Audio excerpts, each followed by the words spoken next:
जय हिंद दोस्तों, हमारे साथ मौजूद है मुजफ्फर हुसैन जी, जो कि पूर्व एमएलसी भी है और पूर्व वर्किंग प्रेसिडेंट भी है। सर, महानगर पालिका चुनाव का माहौल चल रहा है।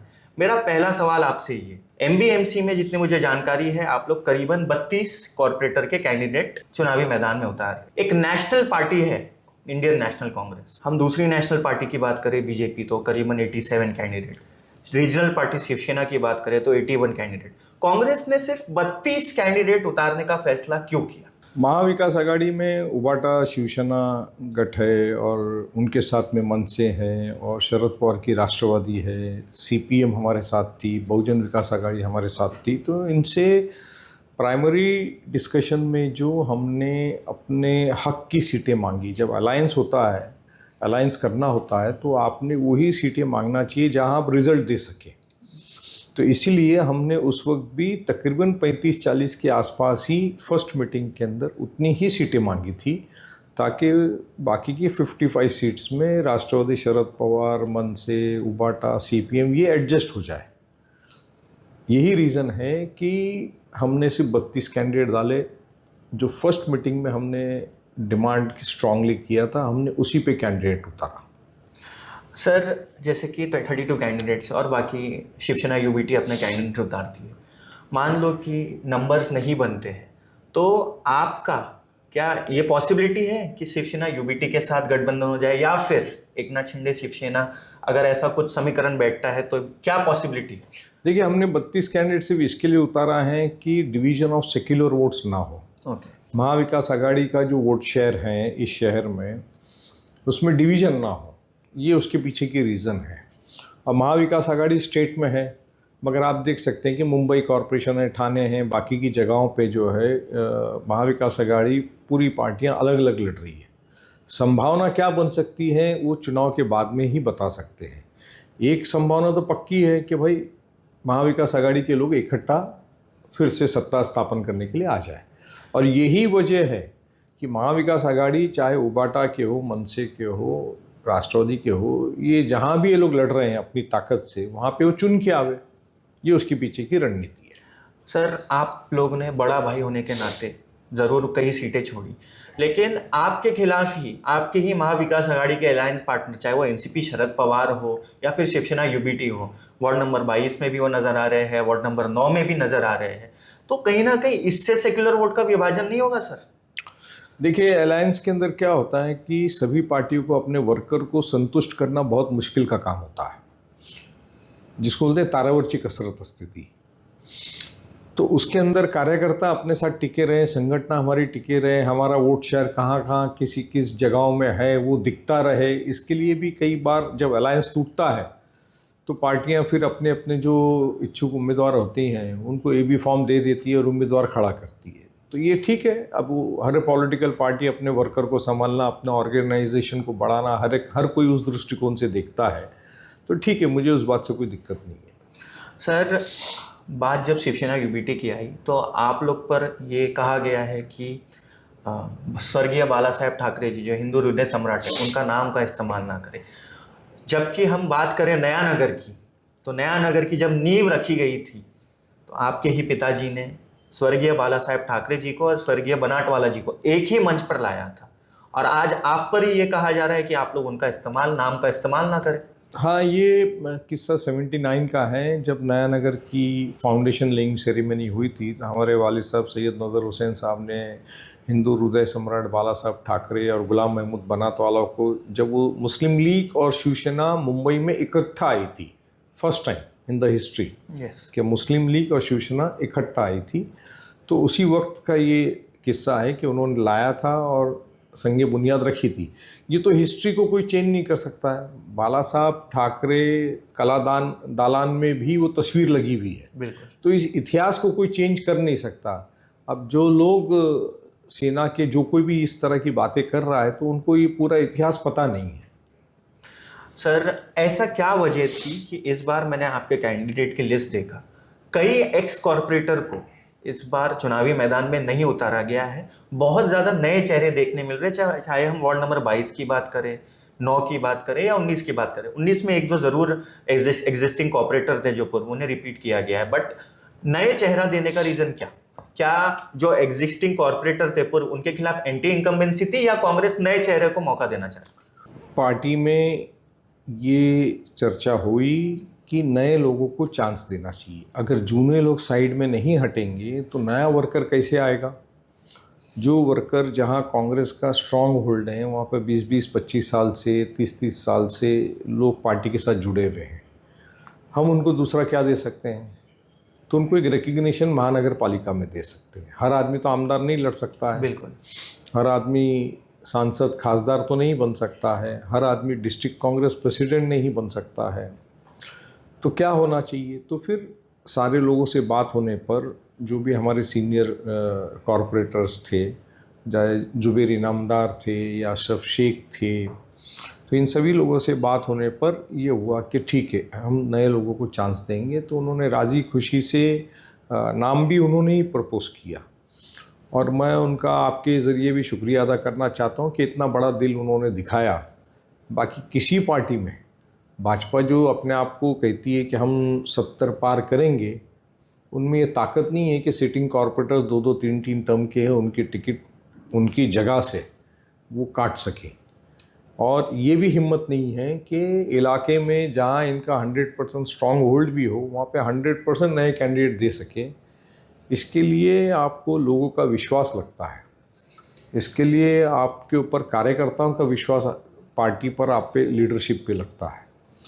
तो मुझे खुशी है इस बात की कि new faces, new representation, young generation, new people को दिया गया है, और लोगों ने इस बात को काफ़ी अप्रिशिएट किया है सभी जगहों पे, पूरे मीरा भाईंदर में, कि कांग्रेस ने काफ़ी नए चेहरे, चाहे उत्तन में हो फ्रीडा मोराइस हो, या 14 नंबर में बलम्मा बाजी हो, या आपका रवि खरात है, और उनके साथ में ही हमारी वो दूसरी आफरीन शेख हैं, यहाँ पर अजय सिंह राजपूत हैं, यशपाल सुरेखा है अपना शांतिनगर से, आयरिन पॉल है, टेरेन मेंडोंसा है। तो ऐसा अगर आप देखा जाए तो वहाँ पे एडवोकेट रवि गुप्ता है। तो सभी जगहों पे हमने इस तरह से नए कैंडिडेट्स दिए। सर, एक मेरा ये सवाल रहेगा कि जैसे कि आपने कहा कि नए चेहरे को मौका दिया गया है, 32 सीट पर आप चुनाव लड़ रहे हो। कांग्रेस का वोट शेयर विधानसभा के चुनाव में, जितनी मुझे जानकारी है, अराउंड 83,000 था, समथिंग 85,000 के आसपास। अगर हम उसको ही, वोट शेयर को, इस महानगर पालिका चुनाव से रिलेट करते हैं, तो ऐसी कितनी सीट्स है ये 32 में से जिसमें कांग्रेस के जीतने के विनिंग चांसेस ज़्यादा नजर आते हैं?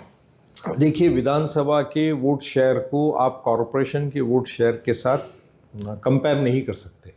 विधानसभा में पर्सन टू पर्सन होता है, कैंडिडेट टू कैंडिडेट होता है, और कॉरपोरेशन में एक ही वार्ड के अंदर 4-4 कैंडिडेट होते हैं एक पार्टी के, और वहाँ पे दूसरी पार्टियों के 10-12, मिनिमम 12-15 कैंडिडेट होते हैं। तो हर एक का वोट शेयर डिवाइड हो जाता है। तो वो कहना और उस पर गणित और समीकरण बिठाना, ये बिल्कुल गलत होता है। सर, हाँ, जैसे कि आपको पता है कि नया नगर और पे ज़्यादा विशेष ध्यान दिया जा रहा है। वार्ड नया नगर हो, फिर हम पूनम सागर के इलाके की बात करें, या फिर शीतल नगर के इलाके की बात करें, आप लोग को हराने के लिए बहुत सारी नई पार्टियां अचानक से प्रकट हो गई है कि वो सालों से दिखी नहीं, लेकिन चुनाव नज़दीक आए तो प्रकट हो गई है। तो सेक्युलर वोट्स का कितना विभाजन होगा सर? एनसीपी शरद पवार भी मैदान में, शिवसेना यूबीटी भी मैदान में, फिर वंचित बहुजन अघाड़ी भी मैदान में, एमआईएम भी मैदान में, शिवसेना जो एकनाथ शिंदे वो भी मैदान में। तो ये सेक्युलर वोट्स का जो विभाजन हो रहा है सर, उसको किस जरिए से टैकल करेंगी कांग्रेस? देखिए, जो महाविकास आघाड़ी के जो घटक पक्ष हैं, उन्होंने कैंडिडेट जो डाला है, तो मैंने उस पर अपनी राय बताई कि हर पार्टी को अपनी पार्टी बढ़ाने का अधिकार है। रही भाजपा ने, आमदार ने क्लियर कह दिया कि हमने 10 सीटें या 8 सीटें एनसीपी अजित पवार गठ के लिए छोड़ी है। अब ये जो सीटें उन्होंने छोड़ी है, ये 100% जहाँ पे कांग्रेस का वोट शेयर है, वहाँ पे इन्होंने छोड़ी अजित पवार को, क्योंकि ये जानते हैं कि भाजपा के सिंबल पे मुस्लिम माइनॉरिटी स्पेशली वोट नहीं करती। तो वहाँ पे अजित पवार के सिंबल पे कैंडिडेट खड़ा करना, खुद के लोगों को खड़ा करना, खुद के लोगों को एनसीपी में भेजना, और जो कांग्रेस से चुनकर आए थे और कांग्रेस से गद्दारी करके बीजेपी में चले गए थे, फिर उन्हीं को वापस एनसीपी से सिंबल पे खड़ा करना, और उसके अलावा जो छोटी छोटी सो कॉल्ड पार्टीज़ हैं उन्होंने जो कैंडिडेट डाले हुए हैं, तो ये भी समझ में आता है कि कहीं ना कहीं बीजेपी इसके पीछे है। तो आवाम जो है, वोटर इन बातों को भली भांति जानता है, समझता है कि कहाँ से पूरी सूत्र चल रही है। तो मुझे नहीं लगता कि इसका कोई ज़्यादा परिणाम होगा, फ़र्क पड़ेगा। सर, एक ऐसा मेरा सवाल रहेगा कि आपने कई बार ऐसा देखा भी होगा कि चुनाव से पहले सालों तक कोई दूसरी पार्टी में रहते हैं, वहाँ टिकट नहीं मिलती है, फिर चुनाव से पहले महानगर पालिका के ही चुनाव की हम बात करें, कई ऐसे चेहरे हैं जिनको वहाँ एक उनकी जो पार्टी थी वहाँ टिकट नहीं मिल रही थी, दूसरी पार्टी में वो आ जाते हैं और फिर वहाँ से चुनाव लड़ते हैं, उनकी इच्छा रहती है। ऐसे नेताओं को आप किस नज़रिए से देखते हैं? इसको आप एज मुजफ्फर हुसैन जी किस नज़रिए से देखते हैं? देखिए, क्या है, कोई भी पॉलिटिकल पार्टी है वो एक प्रिंसिपल और आइडियोलॉजी पे चलती है। अगर वो वर्कर कैडर बेस्ड है, पार्टी के साथ सालों साल से जुड़ा है, तो मेरा ये मानना है कि वो पार्टी के प्रिंसिपल से जुड़ा हुआ होता है, पार्टी के लीडरशिप से नहीं। एक वो प्रिंसिपल से जुड़ा होता है कि मुझे सेक्युलरिज्म के साथ रहना है, सर्वधर्म समभाव के साथ रहना है। तो इस पार्टी की ये नीति है, जैसे कांग्रेस की है, तो मुझे कांग्रेस के साथ रहना है। फिर सेकंड आता है लीडरशिप, कि इस पार्टी को का लीडरशिप नेशनल लेवल पे, स्टेट लेवल पे, रीजनल लेवल पे, डिस्ट्रिक्ट लेवल पे कौन है, और उसके काम करने की कुव्वत कैसी है और उसकी सोच कैसी है, क्या वो पार्टी की विचारधारा के साथ में ही है कि उसकी विचारधारा अलग है। तो इसके ऊपर वर्कर बनता है, तैयार होता है, और एक वर्कर को बनने को मिनिमम 10-15 साल वर्कर को लगते हैं तैयार होने के लिए। अब जो कॉरपोरेशंस के चुनाव में यहाँ से वहाँ, वहाँ से यहाँ जाते हैं, ये कोई पार्टी के आइडियोलॉजी प्रिंसिपल के साथ जुड़े नहीं होते हैं।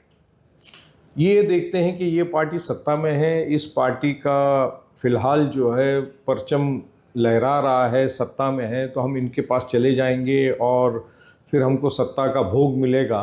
ये उनका दृष्टिकोण होता है, विचारधारणा के साथ नहीं होता है, पार्टी की प्रिंसिपल आइडियोलॉजी के साथ नहीं होता है। तो ये प्रमाण जो है, ये percentage, this type of percentage of people in politics have increased at a large scale. उसके पीछे कई कारण भी हैं कि लगातार एक ही मतदार संघ में, वार्ड में एक ही इंसान का लगातार चुन के आना, पीछे दूसरे लोगों को अपॉर्चुनिटी नहीं मिलना, तो फिर वो दूसरी पार्टियों में भागते हैं। सर, जैसे कि कल ही मेरी आपसे बात हुई थी एक जगह पे, नारायण नंबियार एक कैंडिडेट है वार्ड नंबर 17D के, जिसको आपने कांग्रेस में उन्होंने पक्ष प्रवेश किया, बट एज ए अपक्ष उम्मीदवार पुरस्कृत किया है आपने। ऐसे और कितने उम्मीदवार हैं सर जिसको कांग्रेस समर्थन करने वाली है, इंडिपेंडेंट, ऐसी कोई अगर बात चल रही है तो? देखिए, हमने कैंडिडेट 32 खड़े किए। 17 में हमने अरुणा और करुणा 2 लोगों को खड़ा किया। 2 सीटें हमने उबाटा के लिए वहाँ छोड़ दी थी, ओबीसी फॉर्म भरा तो विड्रॉ कर दिया था। अब हमने जब देखा कि उबाटा ने 4 कैंडिडेट डाले हैं, तो नारायण नंबियार जो इन्होंने अपक्ष फॉर्म भरा, जिनको मैं कई सालों से जानता हूँ, उनके काम को भी जानता हूँ, उन्होंने कांग्रेस को अप्रोच किया, कांग्रेस में प्रवेश किया। इस वजह से हमने वहाँ पे उनको कांग्रेस पुरस्कृत, उनकी जो बैठ की निशानी है, उनको हमने कांग्रेस के साथ लिया। अन्य जगहों पे जहाँ हमने फॉर्म ही नहीं भरा है, वहाँ किसी अपक्ष उम्मीदवार को फ़िलहाल साथ में लेना, बहुत आ रहे हैं, बहुत सारे लोग आ रहे हैं कि आप हमको समर्थन दीजिए, या मनसे के लोग हैं, या शिवसेना के उबाटा के कैंडिडेट डायरेक्ट अप्रोच कर रहे हैं कि आप हमको समर्थन दीजिए, या राष्ट्रवादी शरद पवार के तुतारी गठ के हैं, वो अप्रोच कर रहे हैं आप हमको समर्थन दीजिए। अगर वहाँ पे पैनल में हमारा कोई आदमी है तो हम सोच सकते हैं, हमारा कोई पैनल में आदमी लड़ ही नहीं रहा है, तो हम क्या करेंगे अभी समर्थन देके? सर, हम बीजेपी पे आते हैं, बहुत सारे वादे किए गए सालों से, चाहे वो मेट्रो का हो, 24 घंटे पानी का हो, अभी भी वो चीज़ रिपीट की जा रही है। अभी जैसे कि ये एक डिक्लेयर ये हुआ था कि 25 दिसंबर तक मेट्रो स्टार्ट हो जाएगी। जनवरी 5 है आज, अभी तक वैसा नहीं है। अभी भी ये कहा जा रहा है, अभी एक वीडियो वायरल हुआ था जिसमें बताया जा रहा था कि मेट्रो के काम की दुर्दशा है, मेट्रो के अंदर से एक वीडियो वायरल हुई। बीजेपी की जो ये वादे करने की टैक्टिक्स है कि वादा करती है, अभी जैसे कि लाडली बहन योजना के लिए भी बताया जा रहा है कि 14 तारीख को लाडली बहन योजना के पैसे आ जाएंगे, इसको आप किस नजरिए से देखते हैं?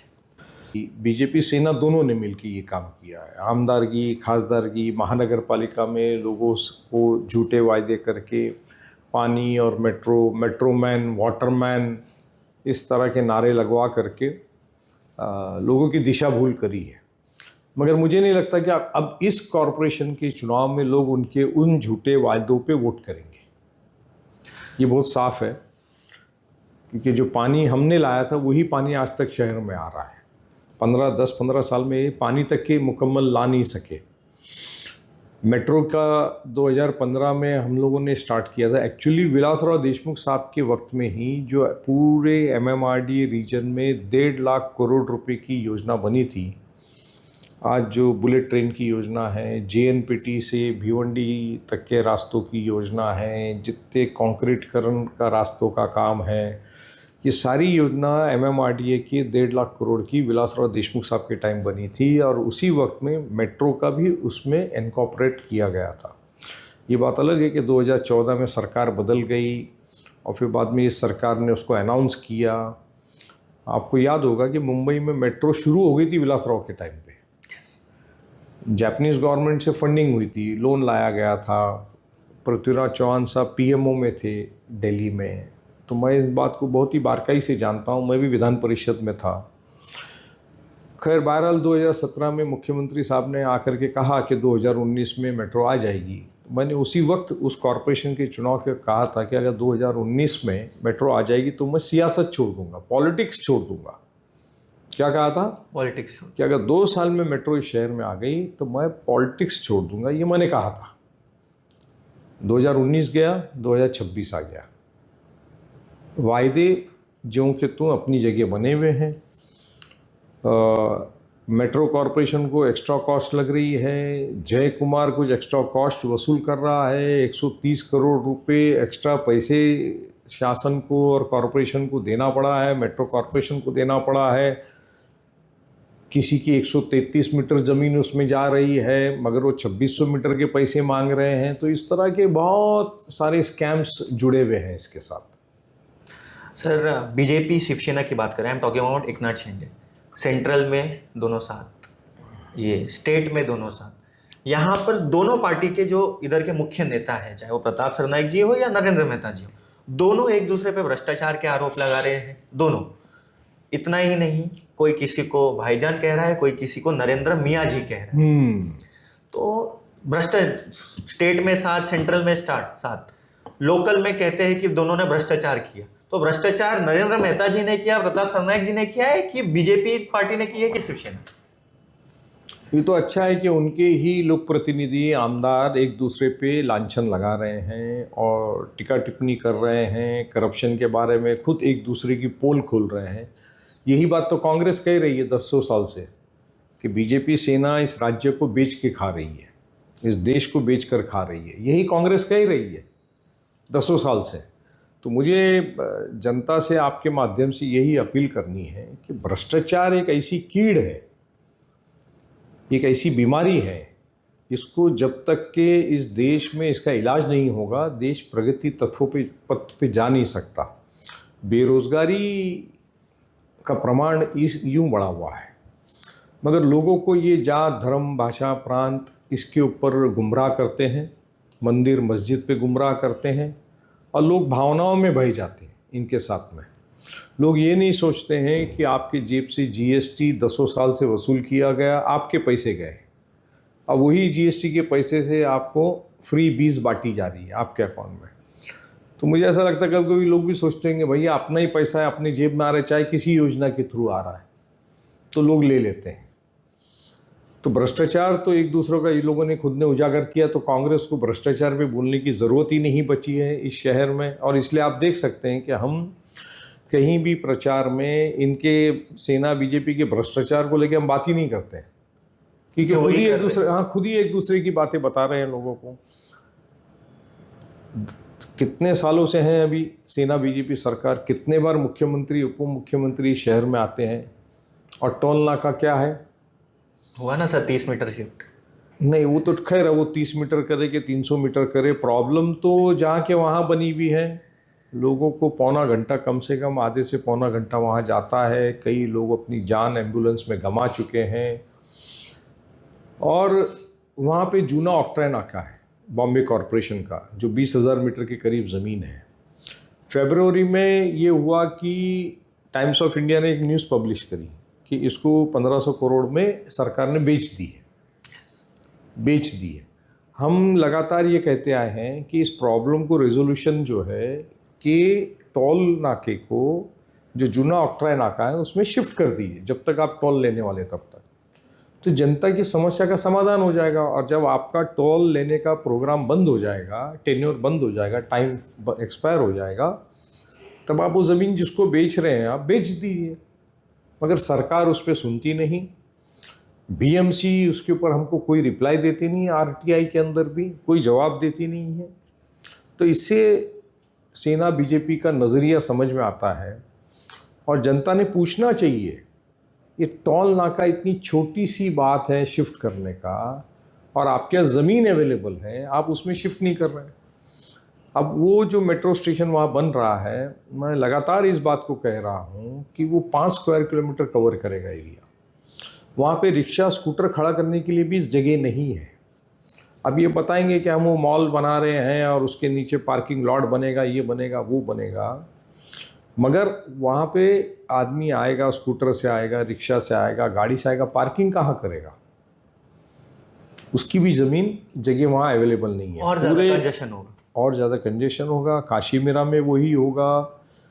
जहाँ भी मीरा महेंद्र में मेट्रो बन रही है वहाँ पे यही हाल होने वाली है। हमने नया डीपी प्लान, जो 2017 में डीपी प्लान का टेन्योर ख़त्म हुआ है, हमने इनसे कहा गवर्नमेंट से कि इसको इमीडिएटली फाइनलाइज करें। हमने ऑब्जेक्शन सजेशंस भी डाले, मगर अब 2026 हो गया, 4 साल से वो गवर्नमेंट के दफ्तर में पड़ा है। डेवलपमेंट प्लान एक चीज़ ऐसी होती है जिससे शहर का भविष्य तय होता है। कितनी पब्लिक यूटिलिटीज़ जगह होनी चाहिए, गार्डन, प्लेग्राउंड, सारी चीज़ें होनी चाहिए, ये उस पर तय होता है। मगर सरकार को और दोनों आमदारों को उसके बारे में कोई लेना देना नहीं है। 3000 एकड़ से ज़्यादा ज़मीन green zone to yellow zone कर दी गई है। पब्लिक यूटिलिटीज़ कम कर दी गई है। ग्रीन स्पेसेस कम कर दिया गया है। पार्किंग के ताल्लुक से कोई प्रावधान नहीं है। डिस्ट्रिक्ट कोर्ट्स के लिए जो ज़मीन होनी चाहिए वो नहीं है। पुलिस कमिश्नरेट एरिया के लिए जो ज़मीनें होनी चाहिए वो नहीं है। नए अस्पतालों के लिए जगह होनी चाहिए वो नहीं है। 15 लाख की आबादी का शहर है और आने वाले 10 साल में ये 25 से 30 लाख होने वाला है। तो उस वक्त आपको ये सारी ग्रीन स्पेसेस, पब्लिक यूटिलिटीज़ की स्पेसेस की ज़रूरत है। हमने PIL डाली हाई कोर्ट में। कोर्ट ने गवर्नमेंट को डायरेक्शन दिया, ऑर्डर दिया कि 30 नवंबर तक के आपको हियरिंग लेके फाइनलाइज करना है। गवर्नमेंट ने कोर्ट के डायरेक्शन भी नहीं सुनी। हमने कोर्ट अपना गवर्नमेंट को कंटेम्प्ट की नोटिस भेजी, उसका भी कोई जवाब नहीं। तो हम तो इस मुद्दे को छोड़ेंगे नहीं, हम तो गवर्नमेंट पे भी कंटेम्प्ट पिटीशन दाखिल करेंगे। वो प्रोसेस में है, आप देखोगे कि हम उसको कंटेम्प्ट पिटीशन गवर्नमेंट पे भी डालेंगे, क्योंकि हमारा जो कमिटमेंट है वो शहर के साथ है। हमारे कितने लोग चुन के आते हैं या कितने चुन के पिछली बार आए थे, मगर हमने अपना कंट्रीब्यूशन शहर को देना बंद नहीं किया। और यही वजह है कि विधानसभा में इतना पोलराइजेशन शहर में होने के बावजूद भाजपा ने 8 मुख्यमंत्री लाए। 8 मुख्यमंत्री लाए। यूपी के भी आए, उत्तराखंड के भी आए, राजस्थान के सब भी आए। जगह के आए, मगर उसके बावजूद लोगों ने 85,000 वोट महाविकास आघाड़ी कांग्रेस का कैंडिडेट बोल के हमको दिया। वो इसी वजह से दिया कि लोग ऑब्जर्व करते हैं कि कौन क्या काम कर रहा है, कौन क्या सजेशन दे रहा है, कौन क्या नहीं कर रहा है। लोग इस चीज़ को माइन्यूटली ऑब्जर्व करते हैं। तो हमारा कमिटमेंट शहर के साथ है, वो हम कंटिन्यू रखेंगे, चाहे हम सत्ता में रहे कि विरोधी पक्ष में रहें। हम अपना काम शहर को जो देना है, करना है, वो हमारा जारी रहेगा। सर, टोल नाके के विषय पे एक जो मैं कई बार बीजेपी के नेताओं से या शिवसेना के नेताओं से बात करता हूँ, तो वो मुझे कहते हैं कि ये टोल मीरा भाईंदर की जनता को, ये टोल नाका कांग्रेस ने ही तो थोपा था। उस पर आप क्या कहें? कोई नई बात ये लोग करे तो समझ में आता है। ये वही बात करते हैं जिसका कोई तात्पर्य नहीं है। लोग एक्सपेक्ट किससे करते हैं? जो सत्ता में है। 10 साल से आप है ना सत्ता में, तो आपने हटा देना था ना। आपने विधानसभा इलेक्शन से पहले 5 जगह का टोल हटाया ना। यस। 800 करोड़ रुपए दिया उस कंपनी को, 800 करोड़ रुपए दिया। 2026 के 27 तक के एडवांस पैसा दे दिया उस कंपनी को। लाइट मोटर व्हीकल्स के लिए, बसेस के लिए, रिक्शास के लिए, हैवी मोटर व्हीकल का टोल कलेक्शन हो रहा है। तो आपने क्यों चालू रखा? अगर आप 800 करोड़ दे करके बंद कर सकते थे तो बाकी का हैवी व्हीकल्स का भी दे करके बंद कर देना चाहिए था। आप तो सत्ता में हो। आप तो बोलते हमने 3000 करोड़ इसके लिए दिया ना, 5000 करोड़ इसके लिए दिया, 800 करोड़ रुपए आपने टोल के लिए दिया मुंबई के 5 एंट्री पॉइंट्स में, तो ये भी दे देने का था 200-500 करोड़ रुपए। आप मीरा भाईंदर के अंदर कचरा उठाने के लिए 800 करोड़ का टेंडर दे सकते हो, कचरा उठाने के लिए, प्रोसेसिंग के लिए नहीं। तो बात बनाने के लिए, बोलने के लिए कुछ भी आप बोलते रहोगे तो इसका कोई मतलब नहीं बनता है। सर, कचरे की बात हुई है तो उत्तर डंपिंग ग्राउंड को लेकर काफ़ी वक्त से वहाँ की जनता परेशान है, और अभी ये कहा जा रहा है कि ठीक है, वो जो परेशानी है वो दूर हो जाएगी, वादा तो कर दिया गया है। लेकिन उत्तर के रहवासियों का ऐसा है कि ये हमें ऐसा लग रहा है कि मिसगाइड किया जा रहा है चुनाव को देखते हुए। आपने भी वो स्टेटमेंट सुना ही होगा मंत्री महोदय का, उसको आप क्या, किस नजरिए से देखते हैं? Do you think so it will work this time? उत्तन का डंपिंग ग्राउंड की समस्या जो है, वहाँ कचरा अनप्रोसेस्ड जाके डंप कर देना, ये पहली प्रॉब्लम है। 2007 में अभी के आमदार महापौर बने, हाउस में मेजॉरिटी इन लोगों की थी। उसके बाद 2014 से कॉरपोरेशन भाजपा के अंडर है। आज जो आमदार साहब हैं उन्हीं के अंडर में थी। 10 साल हो गए ना, 10-12 साल हो गए। इन 10-12 सालों में राज्य में सरकार भी इन्हीं की है, वो भी दोनों जगह। मैं तो सिर्फ राज्य की बात करता हूँ। तो कॉरपोरेशन में आप, आमदार आप, मंत्री आप, सरकार आपकी, तो ये प्रॉब्लम का रेजोल्यूशन क्यों नहीं हुआ? 10-12 साल छोटा वक्त नहीं होता है ना। इन 10 सालों में 10 लाख मेट्रिक टन कचरा अनप्रोसेस्ड वहाँ डाल दिया है, जिसकी वजह से उस इलाके के पीने के पानी के जो कुएं हैं, आप जाके देख नहीं सकते, ये हालत है। लोग वहाँ पे जो बस्ती है, वहाँ के लोग रह नहीं सकते, सांस नहीं ले सकते, ये हाल है। इसका जिम्मेदार कौन है? आपने 800 करोड़ रुपए का टेंडर दिया, 10,000 रुपया मेट्रिक टन कचरा उठाने का टेंडर दिया। अब यही कंपनीज जो है ग्लोबल और कोणार्क, ये महाराष्ट्र में अन्य कॉरपोरेशन में टेंडर लेती है 5,400 रुपया मेट्रिक टन से, और मीरा भाईंदर में 10,000 रुपये मेट्रिक टन। तो किसके जेब में गए पैसे? इसका जवाब कौन देगा? सरकार ने इसका जवाब देना चाहिए, दोनों आमदारों ने जवाब देना चाहिए कि पैसा क्यों ज़्यादा लगा। सर, बुलडोज़र जस्टिस यूपी से शुरुआत हुई थी, महाराष्ट्र में पहुंची, और वो अभी मीरा रोड में भी पहुंच गई है। और ये आरोप आपके पार्टी पे लगते हैं, कांग्रेस पे लगते हैं, आप पे लगते हैं कि आप लोग बुलडोज़र जस्टिस के खिलाफ, ये जो क्राइम होता है, मान लो किसी ने क्राइम किया, उसके इधर आके ये कोई भी क्राइम किया, वो पर्टिकुलर कम्युनिटी को टारगेट करने के लिए बुलडोज़र चला दिया जाता है, तोड़क कार्रवाई कर दी जाती है, तो कांग्रेस उसके लिए आवाज़ नहीं उठाती, ऐसे आरोप लगते हैं। कांग्रेस नेशनल लेवल पे भी इस बात को लेकर के आवाज़ उठाती है, पार्लियामेंट में उठाती है, रास्तों पे उठाती है, यूपी में उठाती है, महाराष्ट्र में उठाती है। जहाँ भी इस तरह की एक्टिविटीज़ होती है, कांग्रेस उसके खिलाफ में आवाज़ उठाती है। मगर क्योंकि डेमोक्रेटिक डिक्टेटरशिप इस देश में चल रही है, ये मेरा स्पष्ट आरोप है कि डेमोक्रेटिक डिक्टेटरशिप चल रही है। जैसा अमेरिका ने किया ना, अभी अमेरिका ने क्या किया, वेनेजुएला पे जा कर के बमबारी करके प्रेसिडेंट और फर्स्ट लेडी को उठा करके ला करके बंदी बना दिया। यही किया ना अमेरिका ने। मतलब अभी आप ये बुलडोजर को बमबारी से कनेक्ट करो तो सेम एक्टिविटी है कि आपका डॉलर तकलीफ में आ रहा था वेनेजुएला की वजह से। Venezuela is one of the largest producer of oil in the world. तो आपका डॉलर तकलीफ में आ रहा था, वहाँ पे रूबल्स चल रहे थे, चाइनीज योंग चल रहा था, तो आपको डॉलर को संभालने के लिए आपने ये हरकत करी। तो उसी तरह से इस देश में हिंदुत्व को का परचम लहराने के लिए, हिंदू भाइयों को ये बताने के लिए एक पर्टिकुलर मुस्लिम कम्युनिटी को बैड लाइट में दिखाना ज़रूरी है। और हमारा नेता कितना बड़ा शहंशाह है ये बताने के लिए, शहंशाह क्यों अल्फाज मैंने इस्तेमाल किया, लोकतंत्र में शहंशाह अल्फाज का कोई मायने नहीं है, क्योंकि शहंशाह बोले तो फिर डिक्टेटरशिप वाली बात आ जाती है, फ्यूडलिज्म वाली बात आती है। तो हमारा नेता कितना बड़ा बादशाह है, कितना बड़ा शहंशाह है कि कुछ हुआ तो बुलडोजर चला दिया। तो अमेरिका में और इनकी कार्रवाई में फ़र्क क्या है? अमेरिका पूरी दुनिया में वही कर रहा है, आप भी पूरे हिंदुस्तान में वही कर रहे हो अक़लियतों के ऊपर, मगर लोकतंत्र में पब्लिक की आवाज़ को कोई दबा नहीं सकता। और मैं आपको यकीन से कह सकता हूँ कि ये जो हरकत ये कर रहे हैं, इसमें हमारा हिंदू भाई सब में ज़्यादा नाराज़ है। हमारी देश की जो कम्युनिटी है, मेजॉरिटी हिंदू कम्युनिटी है, वो सेक्युलर है।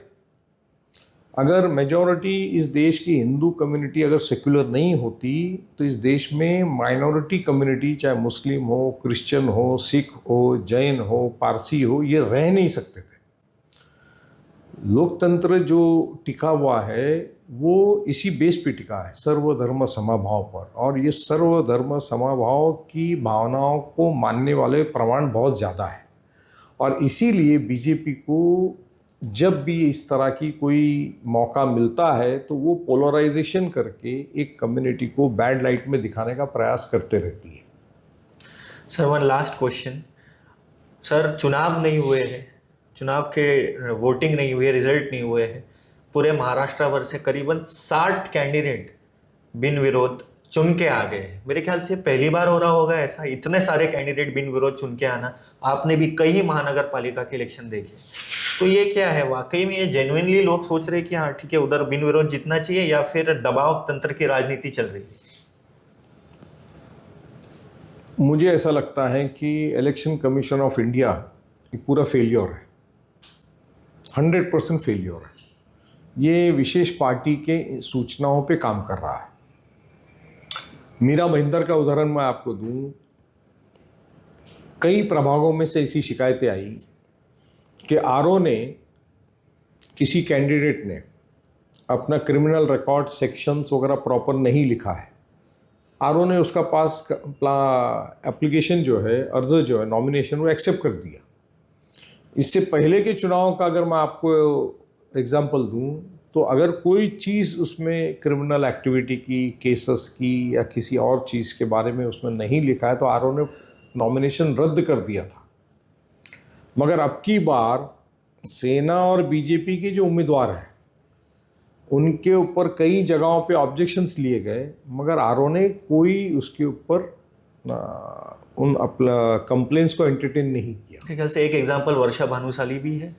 अभी वो डिटेल केस मुझे किसी व्यक्ति का नाम लेना ठीक नहीं रहेगा।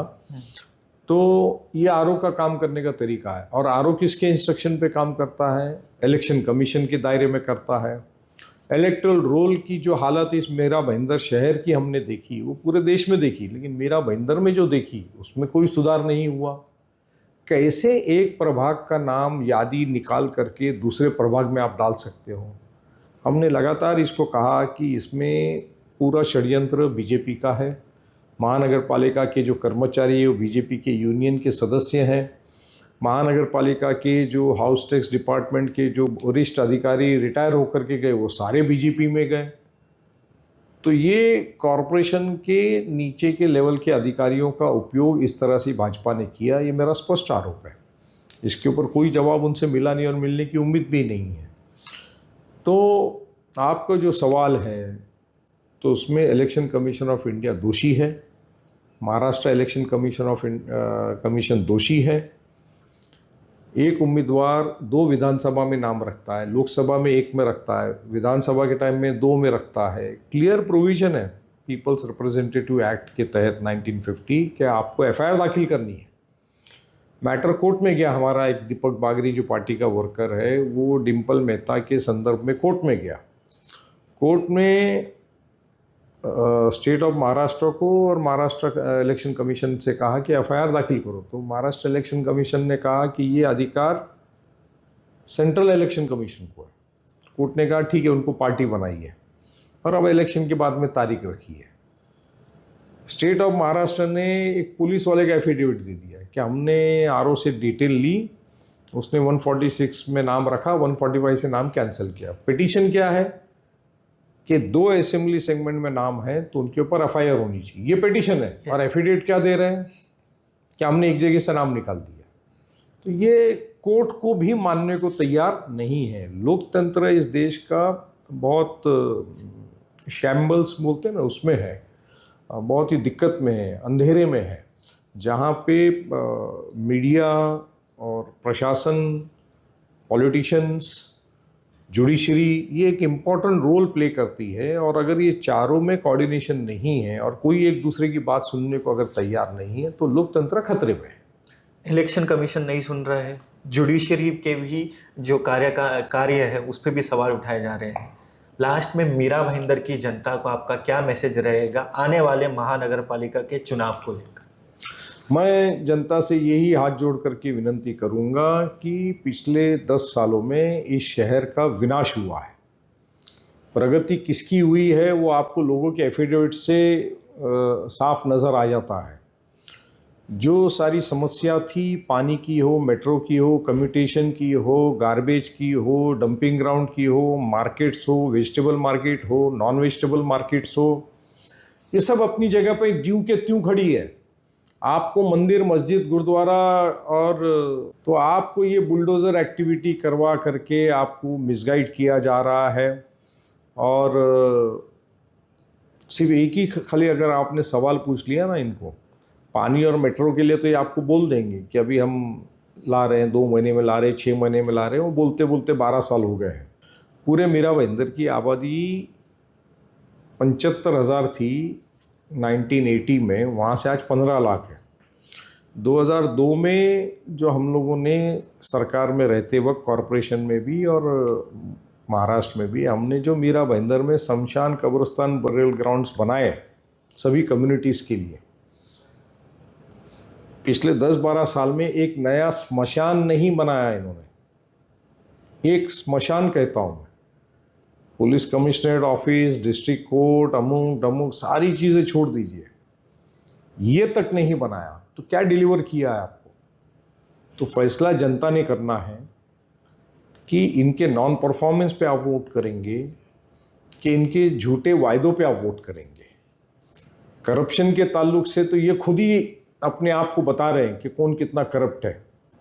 आपको डिसाइड करना है कि आप एक करप्ट प्रैक्टिसेस वाली पार्टीज को चुनेंगे जो भ्रष्ट हैं और जो एक दूसरे का भ्रष्टाचार का पिटारा खुद ही खोल रहे हैं, क्या आप एक ऐसी पार्टी के नुमाइंदों को चुनेंगे जिन्होंने शहर को बनाया, बसाया और डिलीवर किया? तो मैं आप लोगों से हाथ जोड़ करके यही गुजारिश करूंगा, आने वाले 15 जनवरी को आप कांग्रेस के चिन्ह पे खड़े हुए मीरा भाईंदर के सारे कांग्रेस के उम्मीदवारों को पूरी ताकत से हाथ के पंजे पे बटन दबा करके उनको बहुमतों से विजय बनाइए। Thank you so much sir, आपका कीमती टाइम देने के लिए। आपके साथ ये पॉडकास्ट करके बड़ा अच्छा लगा, क्योंकि कई चीज़ें जो मुझे नहीं मालूम थी वो मुझे भी पता चली।